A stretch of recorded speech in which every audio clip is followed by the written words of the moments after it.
Time for another video.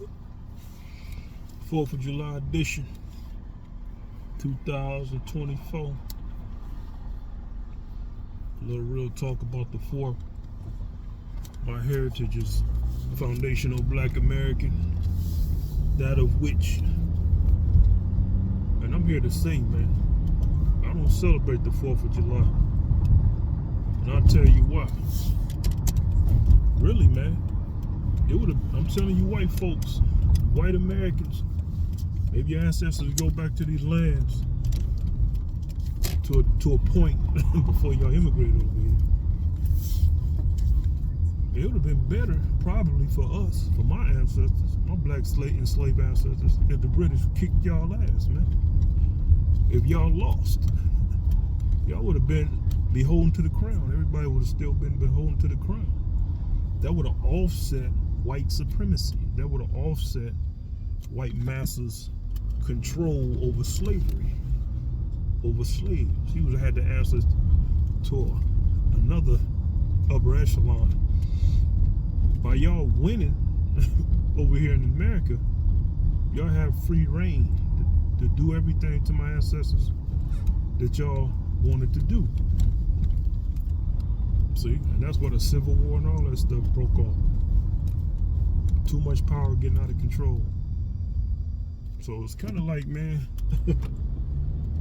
like we really black people whose ancestry, FBA, Foundational Black American Freedmen, our ancestry, who descended from this American soil, North American landmass known as the United States. We really had no incentive in the 4th of July. We probably would have been better off. Think about it. The white man, oh, you got slaves, Mr. White Man? Yeah, but you the slave of the crown. Queen and all that. See, that's how power dynamic is balanced, man. You know, you would have had to answer to the king and queen. They would have took the slave, my ancestors, away from you. Oh, you can't have these. And the Civil War, if it broke out, would have been between the crown on New Britain soil. The United States would have been New Britain or something like that. I think the power dynamic would have been in our favor. We still would have been enslaved, no doubt, and we still would have been brutalized. But I think a lot of the brutality would have been buffered, would have been reduced, and the duration of slavery, the way it is, the antebellum form, would have probably been reduced a whole lot sooner, probably a century and a half sooner. The crown wouldn't let white people, let you white Europeans have that kind of power. They would have took your slaves from you. And it's different, see? We would have all truly had something to fight for.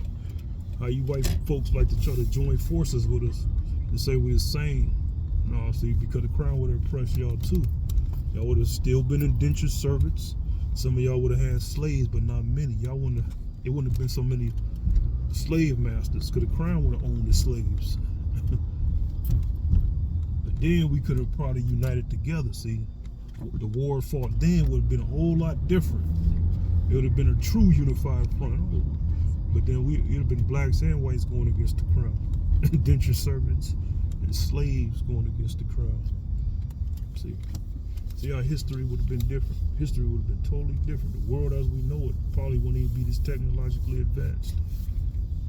It would have been some steps back, but hey, things would have, probably worked out morally better. All right, folks, just thought I'd leave that with y'all to be continued.